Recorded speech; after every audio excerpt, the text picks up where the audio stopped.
Dad, I think it's worth, before we look ahead, I think it's worth looking back just just for 5 minutes at Kyle Shanahan's history with quarterbacks because Oh, it's astounding. You want to start? yeah. Okay. I learned my football covering Bill Walsh's teams, and I believe that there is no one who's ever coached in that league who was better at developing quarterbacks, and I think it speaks for itself. I feel that Kyle Shanahan has made, I think it's 5 grievous errors, and I'm going to call them sins, not errors, sins with the quarterback position that Iggy will help me enumerate. And what I want to say is, I don't think he has a clue about how to judge quarterbacks and certainly not how to develop them. So let me tell you what I think his grievous sins are. Iggy, he passed on Patrick Mahomes. Yeah. I mean, That's like, it's hard to, I think every other coach who passed on Mahomes has been fired already by now. Every other one. Yeah. and this is a guy who's supposed to be a quarterback whisperer. Mm-hmm. Do you think Bill Walsh would have passed on Patrick Mahomes? Probably Say it not. doesn't fit my system. I don't think I Andy could Reid use didn't him. pass on him. He traded up for him. Yeah. Well, because Andy Reid's a better coach than Shanahan. Yeah. So Iggy, that's number one. Can you come up with another sin, another quarterback sin?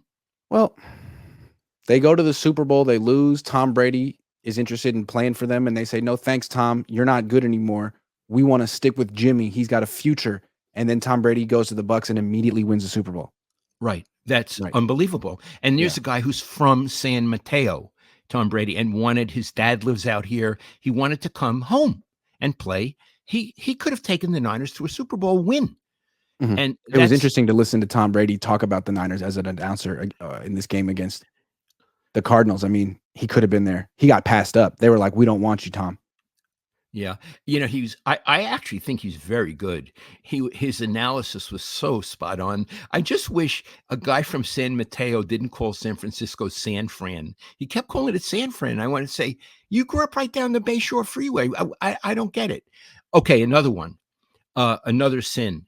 He got Jimmy. Kyle got Jimmy. Jimmy had some good games. All of a sudden, he thought he had one of the best quarterbacks in the league. And they Mhm. went all in with Jimmy prematurely. And look how that worked out. Yeah, He, they made him the highest paid player in the league after 5 starts. 7. yeah, he Yeah. didn't know what he was looking at. No. You don't do that. And then it turned out he was really fairly mediocre, and they were stuck with him. And he was ambivalent. He played him, he didn't play him. He was on the sideline. All of this kind of stuff. All of that. Iggy, I'll give you another one.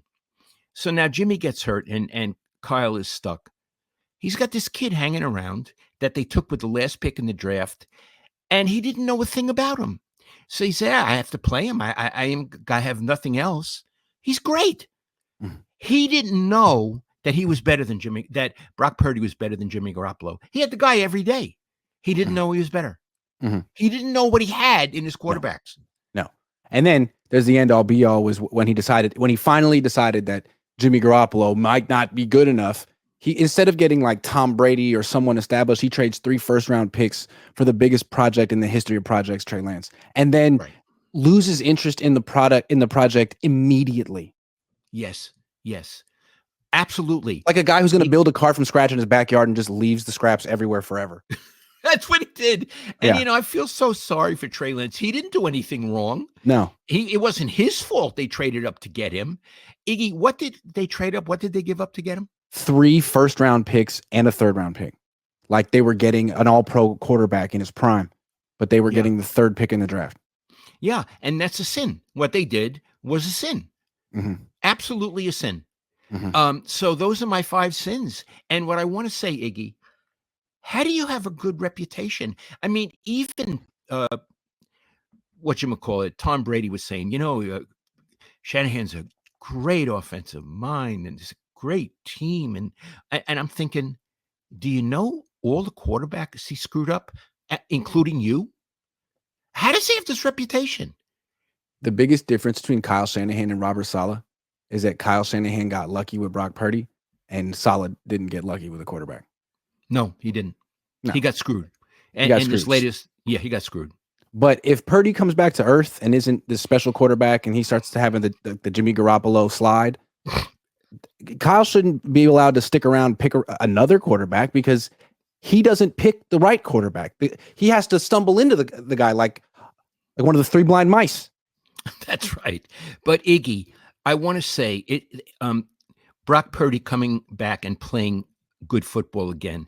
It's not just Brock. It's the coach. It's the coach. What plays work for you, Brock? Yep. This is what we want you to do. We don't want you running around like that all the time, like Russell Wilson used to do.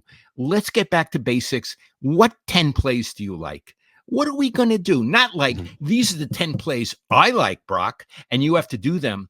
What 10 plays do you like? Let's work them into the first quarter.